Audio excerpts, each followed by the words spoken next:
안방 야담에 오신 여러분 환영합니다. 여러분은 지금 어디에서 함께하고 계신가요? 댓글 남겨주신 분들 위해 행운의 기도 드릴게요. 감사합니다. 그럼 오늘의 이야기 시작하겠습니다. 아이고, 나라가 못나서 꽃다운 처녀들을 오랑캐 짐승들 미들로. 멈추시오. 나으리들길 제발 좀 멈추시오.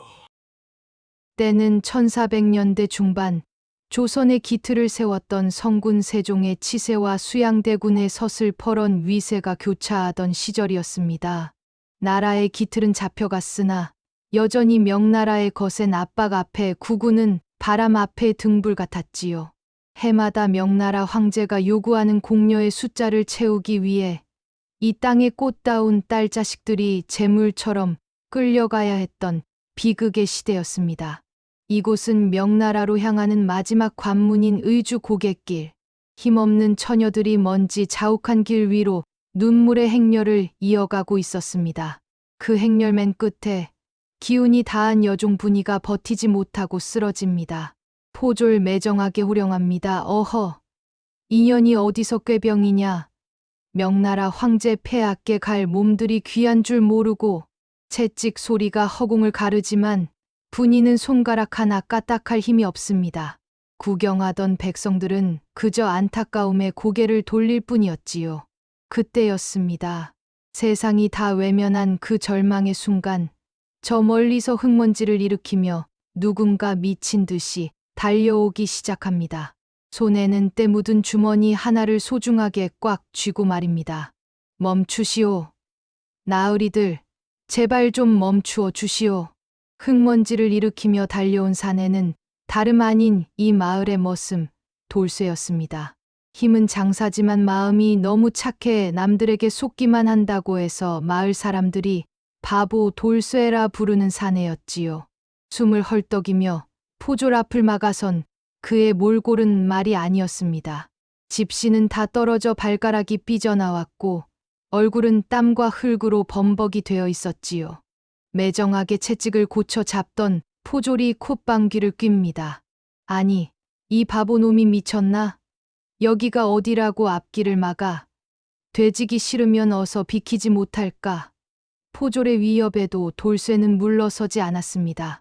오히려 품속 깊숙이 소중하게 감춰두었던 때 묻은 주머니 하나를 두 손으로 받들어 올렸지요. 나으리, 여기 내 평생 머슴 살며 한 푼 두 푼 모은 전 재산 5냥이 들어있소. 이 돈 다 드릴 테니 저 처녀만은 제발 놔주시오. 내 이 은혜는 죽어도 잊지 않겠소. 돌쇠의 말의 행렬을 구경하던 사람들도 매질하려던 포졸들도 모두 얼어붙고 말았습니다. 5냥이면 돌쇠 같은 머슴이 평생을 똥지게지고 땀 흘려야 모을 수 있는 그야말로 목숨과도 같은 돈이었기 때문입니다. 사람들은 수군거리기 시작했습니다. 세상에, 저 어리석은 놈이 정말 미쳤구먼. 저 귀한 돈을 계집 하나랑 바꾸겠다고? 돌쇠가 내민 5냥 주머니를 보고 가장 먼저 터져 나온 것은 포졸들의 거친 웃음소리였습니다. 으아, 이놈 보게. 야, 너 장갑 미천이라며 모으던 그 돈 아니냐? 그 귀한 돈을 이 병든 여종년 하나랑 바꾸겠다고? 포졸의 조롱에 구경하던 동네 사람들도 한마디씩 거듭니다. 어이구, 돌쇠 저 바보놈. 저 돈이면 논을 사고 장가를 가도 10번은 갔을 텐데 참으로 제 팔자를 지가 꼬는구나. 사람들의 비웃음이 비수처럼 꽂혔지만 돌쇠는 흔들리지 않았습니다. 오히려 바닥에 쓰러져 신음하는 분이를 가여운 눈으로 바라보며 주머니를 더 높이 치켜들었습니다. 돈이야 또 벌면 되지만 사람은 한번 죽으면 그만이잖소. 나으리, 제발 내 정성을 봐서라도 저 처자 좀 풀어주쇼. 저대로 명나라까지 가다간 고개도 넘기 전에 죽을 목숨 아니오. 돈독이 오른 포졸의 눈이 가늘게 떨렸습니다. 사실 공녀 행렬에서 한 명쯤 죽었다고 보고하면 그만인데 5냥이라는 큰 돈이 굴러들어온 셈이었지요. 포졸은 못 이기는 척 돌쇠의 손에서 주머니를 낚아챘습니다. 에라이, 이 모자란 놈아. 내 놈이 정 원한다면 내 특별히 자비를 베풀어 주마. 하지만 나중에 돈 돌려달라고 울고불고 해도 소용없다. 알겠느냐? 포졸은 분이의 손목에 묶인 줄을 거칠게 풀어 던졌습니다. 차가운 바닥에 내팽개쳐진 분이와 그 곁을 지키는 바보 돌쇠. 행렬은 다시 움직이기 시작했고 멀어지는 포졸들은 돌쇠를 보며 낄낄대며 손가락질을 멈추지 않았습니다. 멀어지는 공려 행렬의 먼지 너머로 돌쇠는 서둘러 분이에게 다가갔습니다. 차가운 땅바닥에 쓰러져 정신을 잃은 처녀를 보니 가슴이 미어지는 것 같았지요. 돌쇠는 제 몸뚱이보다 귀하게 여겼던 온양이 사라진 것보다 이 가여운 목숨이 제 품에 들어온 것이 더 다행이라 생각했습니다. 처자, 정신 차려보쇼. 이제 괜찮소. 오랑캐 놈들한테 안 가도 된단 말이오. 돌쇠는 투박한 손으로 분이의 얼굴에 묻은 흙을 닦아내고는 커다란 등을 내밀어 그녀를 업었습니다. 전 재산을 다 줘버려 당장 오늘 저녁 먹을 쌀 한 톨도 없는 처지였지만 돌쇠의 발걸음은 이상하게 가벼웠습니다. 하지만 마을 사람들의 시선은 여전히 따가웠지요. 저 바보 놈 보게. 저 몸뚱이 하나 건사 못하는 놈이 식구 하나를 더 늘렸으니 이제 둘 다 굶어 죽겠구먼. 사람들의 손가락질을 뒤로하고 돌쇠는 산기슭 쓰러져가는 자신의 오두막으로 향했습니다. 등에 업힌 분이의 몸은 얼음장처럼 차가웠고 가느다란 숨결만이 돌쇠의 목덜미를 스쳤습니다. 돌쇠는 등에 진 이 무거운 짐이 훗날 자신을 천하제일 부자로 만들어줄 운명의 복덩이라는 사실을 꿈에도 모른 채 그저 살았으니 됐다. 살았으니 됐어 라고 혼잣말을 되내며 캄캄해진 산길을 묵묵히 걸어 올라갔습니다.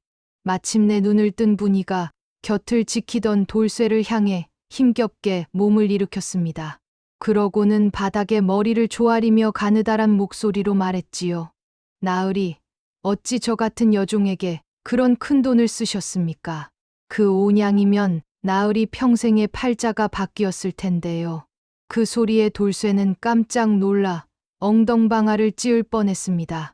평생 개차반 취급만 받던 자신에게 나으리라니요. 돌쇠는 손사래를 치며 당황해 어쩔 줄 몰라 했습니다. 아이고, 처자. 나으리라뇨. 가당치도 않소. 나는 이 마을에서 제일 가는 머슴 돌쇠요. 그냥 편하게 돌쇠라고 부르시오. 그런 귀한 소리를 들으니 내 몸둘 바를 모르겠소. 돌쇠의 투박하고 순수한 반응에 분이는 살며시 미소를 지었습니다. 하지만 이내 영민한 눈빛을 띠며 다시 입을 열었지요. 목숨을 구해주셨으니 제게는 하늘 같은 분입니다.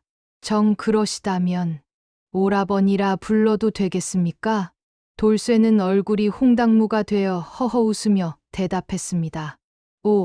오라버니라. 좋소. 좋을 대로 하시오. 그 투박한 진심의 분이는 품속에 기이한 나무 조각을 꽉 쥐었습니다. 이 바보 같은 사람이 내민 온양이 결코 헛되지 않게 하리라. 분이는 속으로 굳게 다짐하며 먼 의주 쪽 하늘을 응시했습니다. 며칠 뒤 어느 정도 기력을 회복한 분이가 마당에서 멍하니 하늘을 보던 돌쇠를 불렀습니다. 돌쇠는 그저 예쁜 처자가 곁에 있다는 사실만으로도 배가 부른 듯 허허거리고 있었지요. 그런데 분이가 갑자기 품에서 엽전 한 잎을 내놓으며 뜻밖의 말을 꺼냅니다. 오라버니, 이 돈을 들고 장터에 나가 푸른 빛이 도는 흙을 닥치는 대로 사 오실 수 있겠습니까? 돌쇠는 눈을 동그랗게 떴습니다. 아니, 처자, 흙을 왜 돈 주고 사오나? 저기 뒷산 널린 게 흙인데. 돌쇠가 의아해하자 분이가 단호하게 덧붙였습니다. 남들이 보기엔 개똥만도 못한 흙이겠지만 제 눈에는 금보다 귀한 것입니다. 사람들이 비웃거든 그저 미친 척하고 다 사오십시오. 돌쇠는 고개를 갸우뚱하면서도 분이의 부탁이니 군말 없이 장터로 향했습니다. 아니나 다를까 장터 사람들은 바보 돌쇠가 지게 가득 쓸모없는 청회색 흙더미를 싣고 다니는 걸 보며 배를 잡고 구릅니다. 야, 이 바보 놈아. 이제는 들까지 돈 주고 사 모으냐? 오냥 날리더니 정말 머리가 어떻게 된 모양이구먼. 사람들이 침을 뱉고 조롱했지만 돌쇠는 분이가 시킨 대로 묵묵히 흙을 모았습니다. 그런데 사실 그 흙은 평범한 흙이 아니라 명나라 사신들이 환장하는 비단 염색용 희귀 광물이 섞인 노다지였습니다. 분이는 아버지를 따라다니며 배운 안목으로 남들이 버린 쓰레기 속에서 보물을 찾아내기 시작한 것이지요. 돌쇠가 지게 가득 청회색 흙더미를 지고 돌아오자 분이는 기다렸다는 듯 마당에 멍석을 깔았습니다. 그녀는 돌쇠가 사온 흙을 물에 걸러내고 무언가 기묘한 가루를 섞기 시작했지요. 돌쇠는 옆에서 입을 벌린 채 지켜볼 뿐이었습니다. 처자, 도대체 그 흙으로 무얼 하려는 것이오? 사람들이 나보고 아주 미쳤다고 난리가 났소. 분이는 대답 대신 곱게 걸러진 가루를 햇볕에 말리며 나직하게 말했습니다.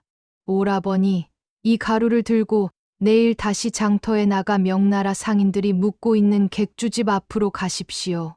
그리고 아무 말 말고 이 가루를 물에 풀어 1000 조각을 담가만 두십시오. 다음 날 돌쇠는 시키는 대로 객주집 앞에서 흙물에 천을 담그고 있었습니다. 지나가던 사람들이 바보가 이제는 빨래 장사를 하느냐며 낄낄대던 그때였지요.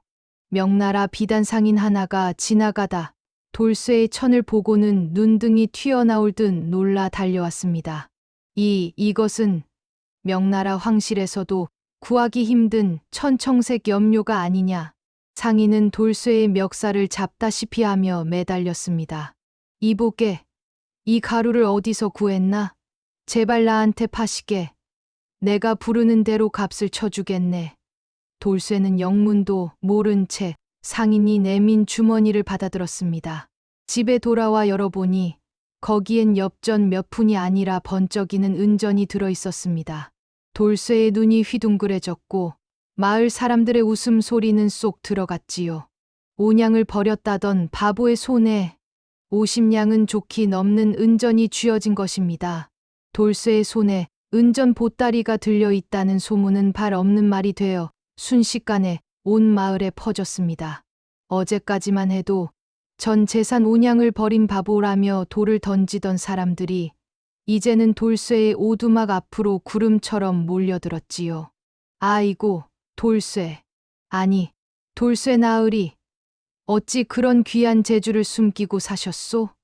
평소 인사조차 안 받던 김서방이 아첨 섞인 웃음을 지으며 다가왔습니다. 돌쇠는 이 갑작스러운 변화가 어리둥절하기만 했습니다. 사람들은 은근슬쩍 그 푸른 가루의 비밀을 캐물으려 안달이 났지만 돌쇠는 분이가 시킨 대로 입을 굳게 다물었습니다. 난 모르오. 그저 처자가 시키는 대로 했을 뿐이오. 사람들은 이제 방 안에 있는 분이를 예사롭지 않은 눈초리로 보기 시작했지요. 저 처자가 보통 내기가 아니구먼. 혹시 구미호라도 되는 거 아냐? 그날 밤 분이는 돌쇠 앞에 앉아 은전 보따리를 멀리 밀어놓았습니다. 오라버니, 이 돈의 마음을 뺏기시면 안 됩니다. 이것은 시작일 뿐입니다. 분이의 눈빛은 그 어느 때보다 날카로웠습니다. 장사는 돈을 버는 것이 아니라 사람의 마음을 사는 것입니다. 이제 우리는 이 마을을 떠나 더 큰 세상으로 가야 합니다. 분이는 품속에서 비밀스러운 지도 한 장을 꺼냈습니다. 이 지도를 보십시오. 제 아버님께서 살아생전 명나라와 거래하며 닦아놓으신 숨겨진 보부상들의 거점입니다. 이곳을 찾아가야만 오라버니가 진짜 조선의 거상이 되실 수 있습니다. 돌쇠는 침을 꿀꺽 삼켰습니다. 오냥 바보 머슴이 이제 조선의 지도를 펼쳐둔 것입니다. 보따리를 싸서 마을을 떠나려는 돌쇠와 분이 앞을 가로막은 것은 마을 상단의 행수 밑에서 일하던 털보 장씨였습니다. 그는 분이가 처음에 포졸들에게 끌려갈 때 명단을 넘겼던 인물이었지요. 장씨는 떠나려는 두 사람을 훑어보더니 분이의 얼굴을 뚫어지게 쳐다보며 고개를 갸웃거렸습니다. 이봐, 돌쇠, 내 놈이 온양 주고 산 저 처자 말이다. 가만히 보니 예사 여종 얼굴이 아니란 말이지.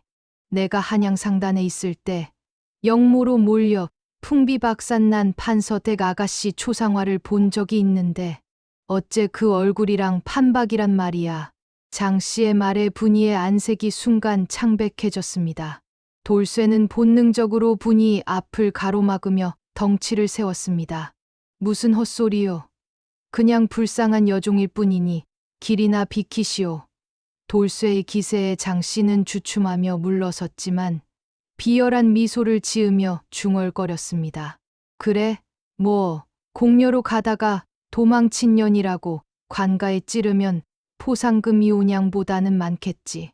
마을을 빠져나온 뒤 분이는 한참 동안 말을 잇지 못했습니다. 돌쇠가 걱정스레 쳐다보자 그녀는 작게 한숨을 내쉬며 입을 열었지요. 오라버니, 언젠가는 제 입으로 모든 것을 말씀드릴 날이 올 것입니다. 다만 지금은 제 뒤를 쫓는 무서운 그림자들이 있다는 것만 알아주십시오. 분이는 떨리는 손으로 옷자락을 꽉 쥐었습니다. 그녀가 왜 신분을 숨기고 여종으로 살아야 했는지, 그리고 왜 명나라 사신들이 그토록 그녀를 탐냈는지, 비극적인 과거의 서막이 조금씩 열리고 있었습니다. 쏟아지는 폭우를 피해 들어온 작은 동굴, 타오르는 모닥불 빛이 두 사람의 얼굴을 붉게 비춥니다. 분이는 한참 동안 품속의 낡은 나무 조각을 만지작거리다 마침내 결심한 듯 입을 열었습니다. 오라버니, 사실 제 아버지는 명나라와 조선을 오가며 천하를 호령하던 임상단의 행수이셨습니다. 조선의 인삼과 명나라의 비단을 독점하던 거상이셨지요. 돌쇠는 입을 벌린 채 숨을 죽였습니다. 아니, 그런 분이 어찌하여? 분이의 눈에 맺힌 눈물이 불빛에 반짝였습니다. 아버지는 정직한 장사꾼이셨으나 권력에 눈먼 부행수가 아버지를 배신했습니다. 당시 영모로 몰린 판서 대감께 아버지가 군자금을 댔다고 거짓 고변을 한 것이지요. 그 판서 대감은 제 어머니의 오라비, 제 외숙부님이셨습니다. 분이는 떨리는 목소리로 말을 이었습니다. 가문은 하루아침에 역적의 집안이 되었고 아버지는 옥사하셨습니다. 저는 살기 위해 여종으로 신분을 숨기고 도망쳤으나 결국 공녀로 팔려가는 신세가 되었던 것입니다. 그녀는 손에 쥔 나무 조각을 꼭 쥐며 덧붙였습니다. 이 나무 조각은 아버지가 마지막으로 남기신 것입니다. 이 안에 아버지가 평생 모은 재산과 누명을 벗길 증거가 숨겨져 있습니다. 돌쇠는 분이의 가녀린 어깨를 보며 주먹을 불끈 쥐었습니다. 세상에 그런 억울한 일이 어디 있소. 처자, 걱정 마쇼. 이 바보 돌쇠가 아버님 누명도 벗겨드리고 그 나쁜 놈들도 다 잡아줄 테니. 돌쇠의 투박한 위로의 분이는 처음으로 그의 품에 얼굴을 묻고 참았던 울음을 터뜨렸습니다. 비가 그친 뒤 두 사람은 분이가 기억하는 아버지의 비밀 거점인 일주로 발걸음을 재촉했습니다. 가는 길에 분이는 돌쇠에게 장사의 기본을 가르치기 시작했지요. 오라버니, 장사꾼은 눈으로 물건을 보는 게 아니라 귀로 사람들의 결핍을 듣는 것입니다. 사람들이 무엇을 힘들어하는지 알면 그것이 곧 돈이 됩니다. 며칠을 걸어 도착한 의주 초입. 하지만 성문 앞은 검문이 삼엄했습니다. 공녀 대열에서 사라진 분이를 찾으려는 포졸들과 역적의 딸을 쫓는 배신자, 부행수의 수하들이 깔려 있었기 때문입니다. 돌쇠는 겁이 났지만 분이는 침착했습니다. 오라버니, 우리는 가장 화려한 객주가 아니라 가장 지저분하고 냄새나는 저자거리의 국밥집으로 갈 것입니다. 분이가 가리킨 곳은 지게꾼들과 마부들이 드나드는 허름한 주막이었습니다. 사람들은 저런 예쁜 처자가 왜 저런 똥통에 들어가냐며 쳐다봤지만 분이는 아랑곳하지 않았습니다. 그녀는 주막 구석에 앉아 주인 할멈에게 아버지가 남긴 그 나무 조각을 슬쩍 내보였습니다. 순간 국밥을 나르던 할멈의 손이 덜덜 떨리기 시작했습니다. 할멈은 주변을 살피더니 나지막이 읊조렸습니다. 이 이 문양을 가진 분이 살아 계셨단 말이냐? 임행수님의 혈육이 정령 살아 돌아오신 게야? 할멈의 눈에 눈물이 고였습니다. 알고 보니 이곳은 분이의 아버지가 생전에 가난한 보부상들을 돌보며 심어두었던 비밀 연락망 중 하나였습니다. 돌쇠는 그제야 깨달았습니다. 온양으로 산 이 처자가 가진 인덕이 얼마나 거대한 것인지를요. 주막 할멈이 안내한 뒷방에서 분이와 돌쇠는 충격적인 소식을 듣게 됩니다.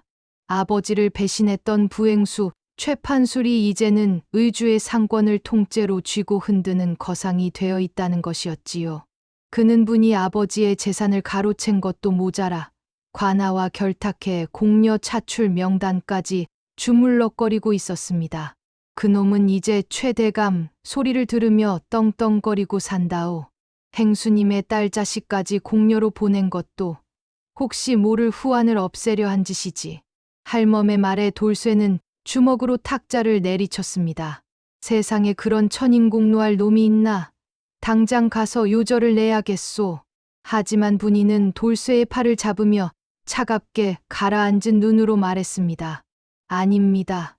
오라버니, 지금 가면 개죽음 뿐입니다. 그놈이 가장 자신만만해하는 돈으로 그놈을 무너뜨려야 합니다. 분이는 할멈에게 부탁해 돌쇠를 의주해서 가장 큰 장터의 짐꾼으로 밀어 넣었습니다. 돌쇠는 낮에는 땀 흘려 짐을 나르며 최판술 상단의 물동량을 파악했고 밤에는 분이에게 그날 본 것들을 보고했습니다. 오늘은 명나라에서 비단 100필이 들어왔는데 이상하게 관아 뒤뜰로 바로 빠지더이다.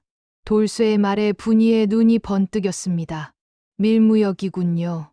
오라버니, 그놈의 목줄을 쥘 증거가 그곳에 있습니다. 바보처럼 보이던 돌쇠의 우직한 몸집이 이제는 분이의 가장 예리한 정보원이 되어 움직이기 시작했습니다. 달빛조차 숨어버린 금은밤, 돌쇠는 분이가 일러준 대로 최판술의 상단 창고 근처 갯버들 숲에 몸을 숨겼습니다. 낮에 보았던 비단 상자들이 관아가 아닌 비밀 통로로 옮겨진다는 것을 확인하기 위해서였지요. 돌쇠는 숨을 죽이고 기다렸습니다. 이윽고 시커먼 복면을 쓴 사내들이 나타나 상자를 나르기 시작했습니다. 서둘러라. 사신들이 떠나기 전에 배에 실어야 한다. 한 상자라도 비면 내 놈들 목이 날아갈 줄 알아.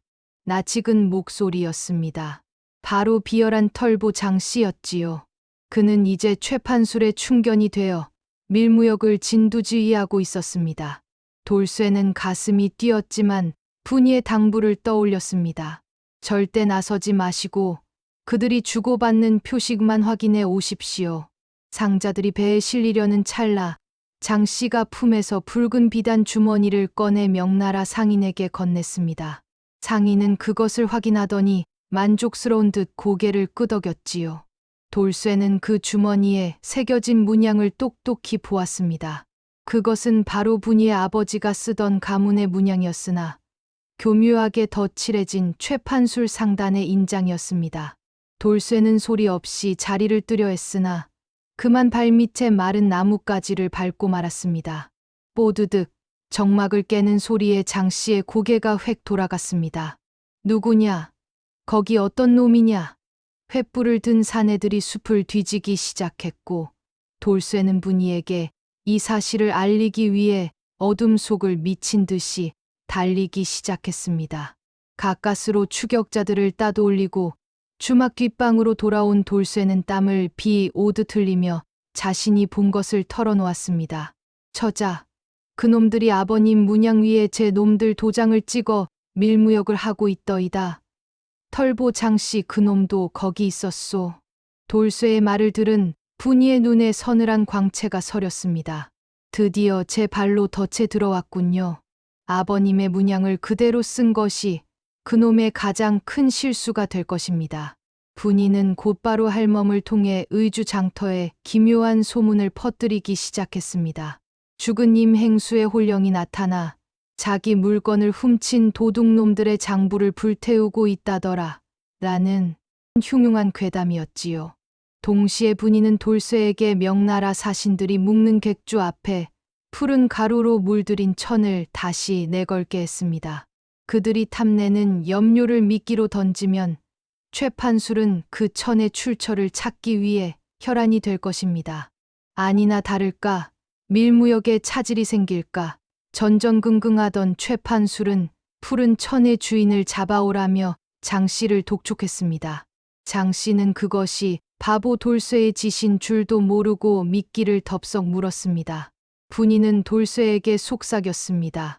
오라버니, 이제 장씨를 우리가 판함정으로 유인해야 합니다. 그놈이 오라버니를 잡았다고 착각하는 순간 그놈의 입에서 모든 자백이 터져 나올 것입니다.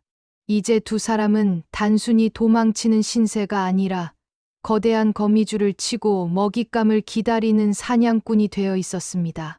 장씨는 푸른 천의 주인을 잡으려 성박 외딴 폐가로 기세등등하게 들어섰습니다. 그곳엔 돌쇠가 겁에 질린 척 앉아 있었지요. 이 바보 놈, 내 놈 배우가 누구냐? 장씨가 칼을 겨누는 순간 어디선가 낮게 읊조리는 사내의 목소리가 들려왔습니다. 장씨, 내 인삼 장부는 어디에 두었느냐? 그것은 분명 몇 년 전 죽은 임행수의 목소리였습니다. 사실 분이가 아버지의 생전 목소리를 똑같이 흉내내며 문 뒤에서 말하는 것이었지요. 장씨의 안색이 흙빛이 되었습니다. 바로 그때 어두운 폐가 천장에서 임행수가 평생 손에서 놓지 않았던 붉은 염주가 툭 하고 장씨의 발등에 떨어졌습니다. 이게 왜 여기? 행수님, 살려주십시오. 장씨는 제 발 저려 무릎을 꿇었습니다. 이때 돌쇠가 벼락같이 호통을 쳤습니다. 이놈, 행수님이 지켜보고 계신다. 내 놈이 최판술과 짜고 장부를 조작해 행수님을 죽인 죄를 모를 줄 아느냐. 공포에 질린 장씨는 머리를 바닥에 찌우며 자백을 쏟아냈습니다. 아이고, 제가 죽을 죄를 지었습니다. 최판술 그놈이 행수님을 영모로 몰면 상단을 넘겨주겠다고 해서 제가 거짓 고변을 했습니다. 장부는 최판술의 비밀 금고 밑바닥에 숨겨져 있습니다. 그 순간 분이가 문을 열고 차갑게 걸어 나왔습니다. 그 장부의 위치 똑똑히 들었다. 귀신인 줄 알았던 목소리가 살아있는 분이의 입에서 나오자 장씨는 거품을 물고 쓰러졌습니다. 그때 폐가 구석에서 횃불을 든 사람들이 쏟아져 나왔습니다. 분이가 미리 매수해둔 의주의 정직한 상인들과 관아의 하급 관리들이었습니다. 장씨의 자백을 모두가 똑똑히 들은 것이지요. 오라버니, 지금입니다. 분이의 외침과 함께 돌쇠는 장씨의 팔을 꺾어 제압했습니다. 이제 최판술을 무너뜨릴 가장 확실한 증인과 명분이 확보되었습니다. 장씨의 자백을 확보했으나 최판술의 저택은 성벽만큼이나 높고 삼엄했습니다. 무작정 들이닥쳤다간 장부를 인멸할 것이 뻔했지요. 분이는 돌쇠에게 마지막 바보 연기를 주문했습니다. 오라버니, 최판술의 생일잔치가 오늘 밤입니다. 오라버니는 장작을 나르는 일꾼으로 변장해 그 집 앞마당으로 들어가셔야 합니다. 돌쇠는 큼지막한 지게에 장작을 가득 쥐고 최판술의 집으로 들어갔습니다. 아이고, 나으리, 오늘 잔치에 쓸 땔감이요. 돌쇠가 특유의 해벌쭉한 웃음을 지으며 너스레를 떨자 하인들은 저 바보 놈 또 왔네라며 아무 의심 없이 문을 열어주었습니다. 잔치 기운에 모두가 술에 취해 비틀거릴 무렵 돌쇠는 분이가 일러준 비밀 금고가 있는 별채로 살금살금 숨어들었습니다. 그런데 앞불싸 금고 문이 어른 팔뚝만 한 쇠자물쇠로 잠겨 있는 게 아니겠습니까? 열쇠는 최판술의 품속에 있을 텐데 말이죠. 그때 돌쇠의 눈에 들어온 것은 마당 구석에 놓인 커다란 절구공이었습니다. 돌쇠는 침을 꿀꺽 삼키더니 평생 머슴 살며 다져진 그 무시무시한 통뼈의 힘을 끌어모았습니다. 이라차 소리 나지 않게 수건으로 자물쇠를 감싼 뒤 절구공이로 단번에 내리쳐 자물쇠를 부숴버렸지요. 금고문이 열리자 그 안에는 황금 보화가 가득했지만 돌쇠의 눈에는 오직 하나, 낡은 임상단 인삼 장부만이 보였습니다. 돌쇠가 장부를 품에 넣는 순간 등 뒤에서 서늘한 목소리가 들려왔습니다. 바보 놈인 줄 알았더니 쥐새끼였구나. 최판술이었습니다. 금고 앞에 선 최판술의 눈이 번뜩였습니다. 내 놈이 감히 내 집 안방까지 들어와 그 장부를 내놓지 못할까. 최판술의 외침에 사방에서 몽둥이를 든 수아들이 들이닥쳤습니다. 돌쇠는 품속에 장부를 꽉 움켜쥐었습니다. 이건 우리 아가씨의 것이지. 내 놈 같은 도둑놈 것이 아니야. 최판술의 수아들이 달려들자 돌쇠는 평소 쌀가마니 내 포대를 거뜬히 짊어지던 장사의 힘을 발휘했습니다. 몽둥이가 휘둘러질 때마다 몸으로 받아내며 가까이 오는 놈들을 하나둘씩 들어 올려 마당 구석으로 내동댕이 쳤지요. 어이쿠, 저놈 힘보게. 바보가 아니라 괴물이구나. 수아들이 주춤하는 사이 돌쇠는 담벼락을 향해 무섭게 돌진했습니다. 최판술이 직접 칼을 뽑아 돌쇠의 앞을 가로막았습니다.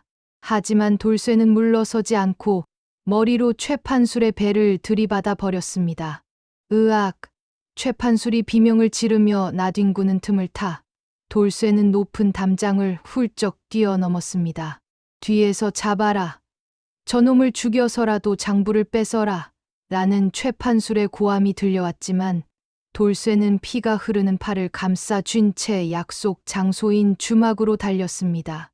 주막에서 초조하게 기다리던 분이는 피투성이가 되어 돌아온 돌쇠를 보고 비명을 질렀습니다. 오라버니, 다치셨군요. 하지만 돌쇠는 해벌쭉 웃으며 품에서 장부를 꺼내 놓았습니다. 처자. 여기. 아버님 장부 여기 있소. 이제 됐소. 이제. 돌쇠가 쓰러지려 하자 분이가 그를 부축했습니다. 이제 이 장부를 들고 의주 부윤사또에게 달려가기만 하면 모든 것이 끝납니다.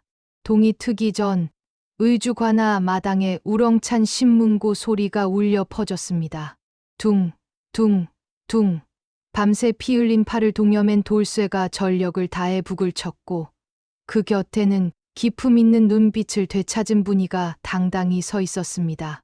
갑작스러운 소란에 의주 부윤이 잠이 덜 깬 얼굴로 나타났습니다. 어떤 놈이 이 이른 새벽부터 관아를 소란스럽게 하느냐. 그때 분이가 앞으로 나아가 엎드리며 품에서 장부를 높이 들어 올렸습니다. 사또 나으리, 저는 몇 년 전 영무의 누명을 쓰고 억울하게 죽은 임행수의 딸입니다. 여기 배신자 최판술이 조작한 진짜 장부와 그가 저지른 밀무역의 증거가 있나이다. 마침 최판술이 관아 군사들을 대동하고 들이닥쳤습니다. 사또, 저놈들은 제 집에 금괴를 훔쳐 달아난 도둑놈들입니다. 당장 저 장부를 뺏고 쳐 죽여야 합니다. 최판술의 기세등등한 외침에 부윤이 장부를 건네받아 천천히 넘겨보았습니다. 장부 사이에는 최판술이 명나라 상인들과 비밀리에 주고받은 뇌물 명단과 당시 영모를 고변하기 위해 관리들에게 뿌린 돈의 기록이 상세히 적혀 있었습니다. 부윤의 안색이 차갑게 식었습니다. 최판술, 내 이놈, 내 놈의 죄가 여기 이토록 선명하거늘 어디서 감히 관아를 능멸하느냐. 사또의 호령한 마디에 포졸들이 최판술을 에워쌌습니다. 아니, 사또, 그게 무슨 말씀이십니까? 최판술이 발버둥 쳤지만 이미 상황은 끝났습니다. 돌쇠는 그 모습을 보며 털썩 주저앉아 눈물을 훔쳤습니다. 행수님, 보고 계십니까? 이제 아가씨가 누명을 벗었소. 최판술의 전 재산은 몰수되었고 임행수의 가문은 조정으로부터 영모의 누명을 완전히 벗게 되었습니다. 의주 거리에 방이 붙었습니다. 임행수의 딸 임분이는 아버지가 남긴 유산과 상권을 정당하게 승계한다. 마을 사람들은 입을 다물지 못했습니다. 공녀로 끌려가던 여종이 알고 보니 조선 최고의 거상 후계자였다니요. 분이는 아버지의 옛 상단을 다시 일으켜 세웠습니다. 그리고 가장 먼저 한 일은 자신을 위해 피땀 흘려 모은 온양을 내던졌던 돌쇠를 부르는 것이었지요. 이제 비단옷을 입고 기품 있게 앉아 있는 분이 앞에 돌쇠가 나타났습니다. 돌쇠는 여전히 남루한 옷차림으로 머리를 긁적이며 문턱을 넘지 못했습니다. 아이고, 이제 진짜 아가씨가 되셨으니 저 같은 놈은 이만 물러가겠소. 몸 건강히 잘 사시오. 그때 분이가 자리에서 일어나 돌쇠의 거친 손을 꽉 잡았습니다.